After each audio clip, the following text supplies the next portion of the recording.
The real achievements and the real successes don't often come with permission. They come with the act of walking forward, of taking the step and moving forward, not being asked to be invited into the room, but going into the room. Hello and welcome to today's episode. I am going to be talking to you about the stories that have changed my life. The phrases, the quotes, the things that have been said to me that have impacted me the most and either created a change in me, a shift in perspective, but something that was truly impactful that really has shaped my mindset and in some ways the course of my life. The first thing that I want to share with you about something that has changed my life, it's a phrase or a concept, really an idea that I had heard, was really around the idea that it's not always the big thing, the big leaps, the big doors and opportunities that come in front of us that we want to go after, the things that we're waiting on or the permissions we're waiting on to go after what we really want to do, but it's really about the daily consistent work. And consistency is not often something you hear as like, oh, this is the thing that you need. This is the breakthrough that is going to happen for you if you are consistent. But it is really the truth that I have found in my own life, and so many other successful people that I've heard I've heard say this, that it's more about the consistent daily unsexy work that they did than it ever was about some big breakthrough or the right person finding out about what they did and it was the thing that launched their career. It's less about the grandiose major opportunities that we're just hoping and praying and working towards coming our way. It's less about that and more about what you're doing in the consistency of your day, your daily habits. And oftentimes, here's another phrase I've heard, oftentimes we underestimate what we can do in the long term and we overestimate what we can do in the short term. And I can say that I have so thought this over time. I've gotten frustrated over things not happening fast enough, thinking I should have more produced at this point, without always really recognizing the amount of growth that's happened over the long term. And I'm sure if you look back on your life, you can think of so many things that you've overcome and survived over the long haul. But if you get so focused on this strict timeline and how things haven't unfolded or happened as fast as you want them to, you'll get lost in perspective, really, and not appreciate the amount of growth and the things that you've accomplished over the long haul. The other thing that has helped me is really thinking about making my dreams bigger than my fear and really realizing the amount of resiliency and grit that I have. And I want you to think about this as it applies to you as well. You wouldn't be sitting here today if you didn't have a high level of grit and resiliency. You have survived things that other people probably know nothing about. You've overcome things that maybe only you and God know about, or a select few. I want you to give yourself credit for the things you've overcome. And if you've got that self-critic in your ear that's just tearing you down and telling you how it's not going to happen and you don't have what it takes and you're not as gifted as the next person, I want you to remind yourself of all that you've overcome and all that you've accomplished and all that you've survived. And really look and see, what does God say about you?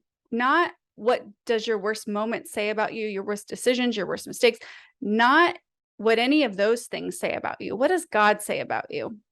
And make what God says about you what you say about you. Make your dream bigger than your fear. Acknowledge and say to yourself, I can survive my biggest fears.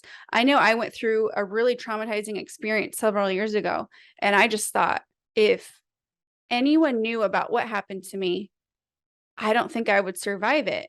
And it really took for me this visualization process of imagining, what if my worst fears came true? How would I survive it?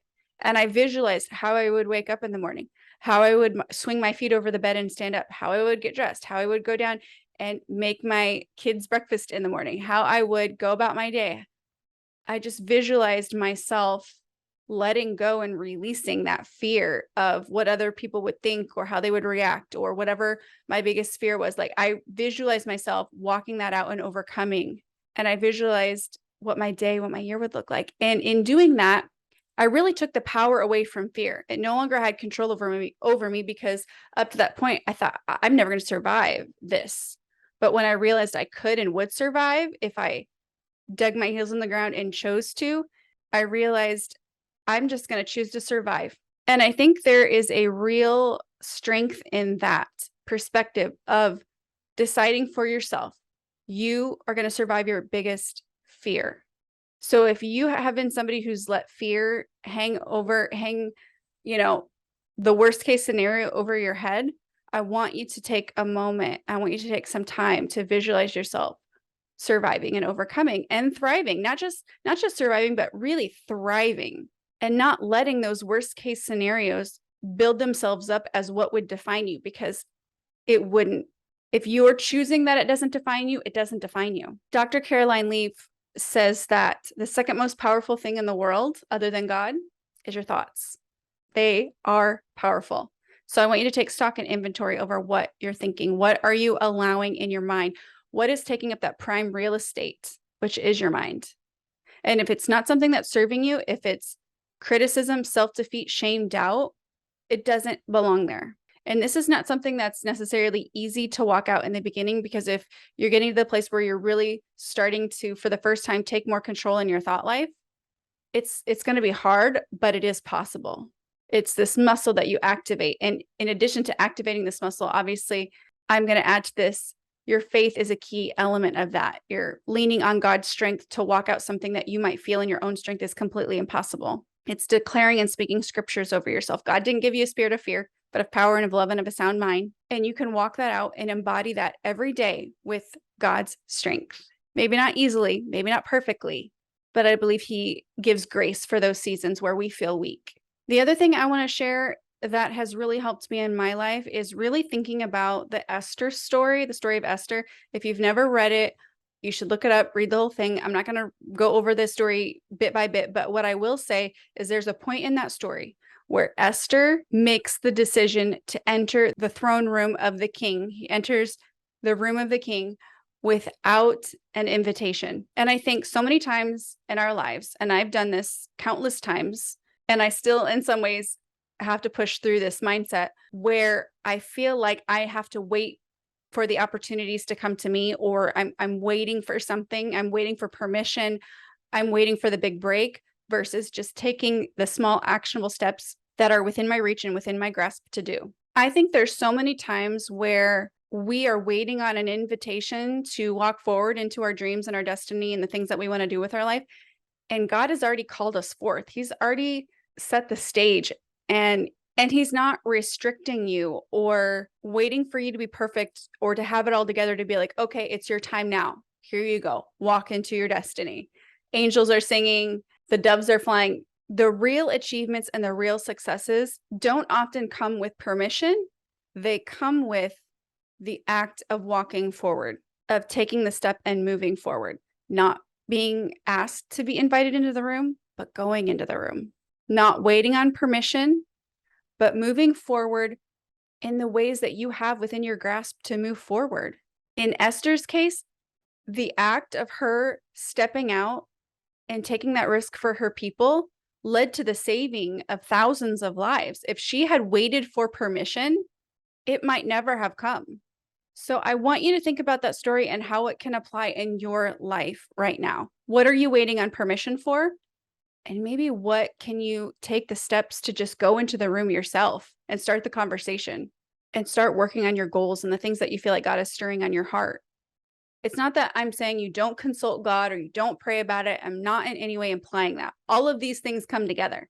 But if you're waiting on this grand door to open, you're waiting on this one opportunity, maybe what you need to do is reevaluate what you can do right now in this season of your life, instead of waiting for all of the pieces to come together for it to seem like, okay, this feels like the right moment. Because you can certainly start to step into a moment. And if you are really feeling pushback and like, this doesn't feel right, I don't think this is the right thing, that's okay. There's not a mistake in taking that step forward. Maybe you just need to pivot. Maybe there's more clarity that's going to come as you slowly start to step it out. Oftentimes that's when clarity does come. It doesn't come when you're in the wait, holding back. I'm not saying clarity doesn't ever come in that situation, but I would say a good chunk of the time, clarity comes when we're taking action, because we start to step out and we either get confirmation of what we're supposed to be doing, or we start to realize this isn't quite it. I need to pivot to the left or the right a little bit.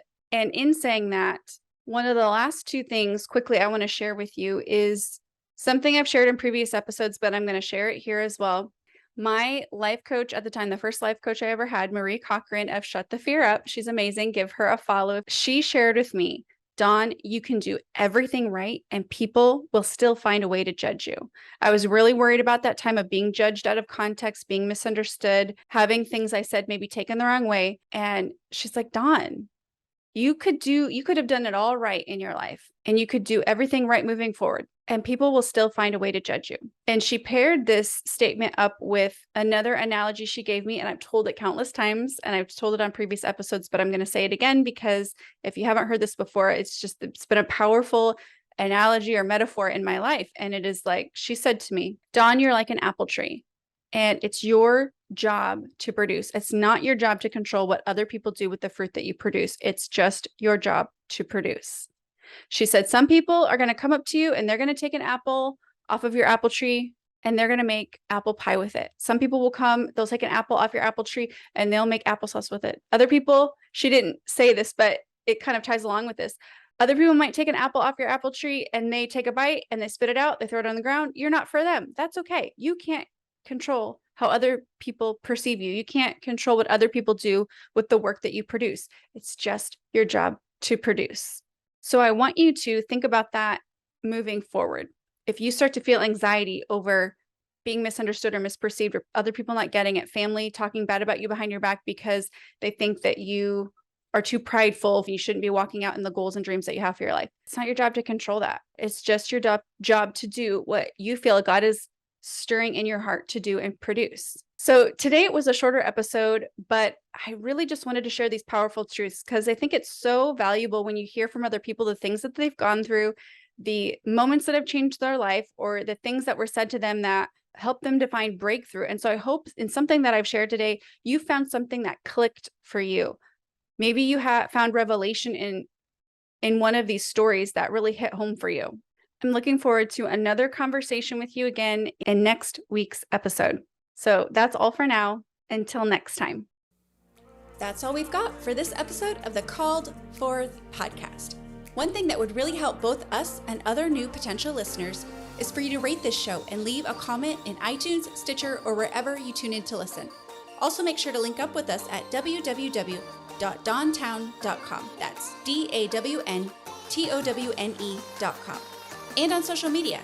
And please just share. Share this podcast with anyone who you think might enjoy it.